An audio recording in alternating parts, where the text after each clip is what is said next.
Hors-série numéro 2, Il était une fois la Terre, fiction. Il était une fois une planète luxuriante qui s'appelait la Terre. Elle avait été choisie par des êtres de l'espace pour être une sorte de bibliothèque vivante de l'univers. Les hommes en étaient les gardiens.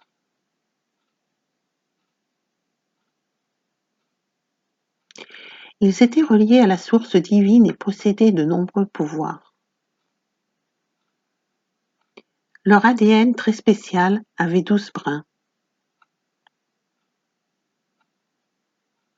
Mais des êtres malveillants convoitaient toutes ces richesses.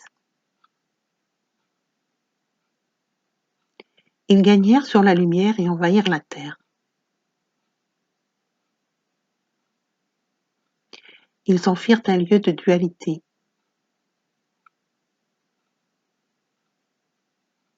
Ils gardèrent les hommes dans l'ignorance.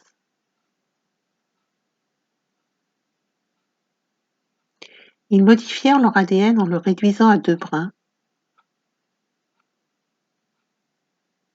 Ils les coupèrent de leur source divine, de leur âme,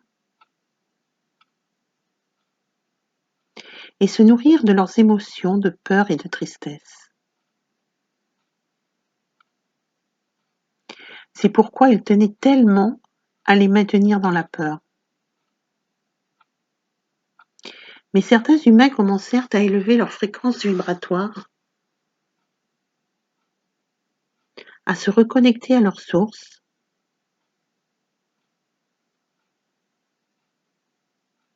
ils comprirent que tout le pouvoir était en eux. Les monstres qui avaient envahi la Terre et pour certains s'y étaient incarnés sous forme humaine prirent peur.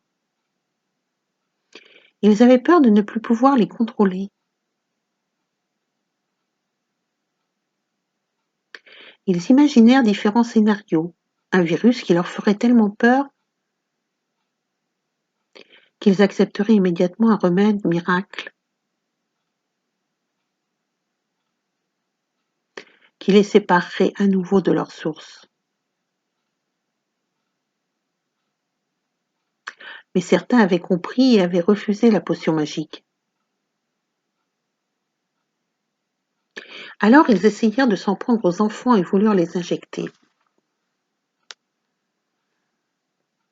Car les enfants qui naissaient étaient très connectés à la source et représentaient un danger pour eux. Ces créatures avaient juste oublié la puissance de l'amour et de la lumière. Ce n'était plus qu'une question de temps, car de plus en plus de personnes se reconnectaient à la source. Alors ils imaginèrent encore une guerre, des pénuries alimentaires, de la sécheresse, des catastrophes naturelles ou pas.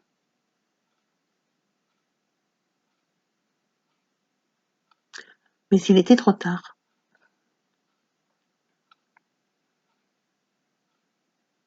La lumière avait gagné.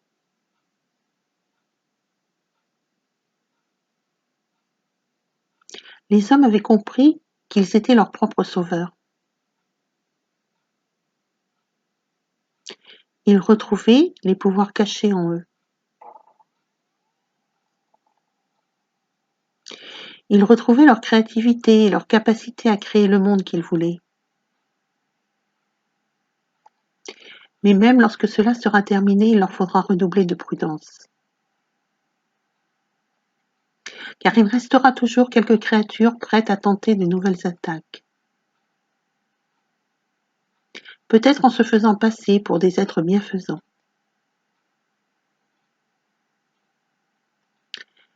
Et en leur offrant des technologies miraculeuses censées les guérir, mais qui de nouveau les asserviraient.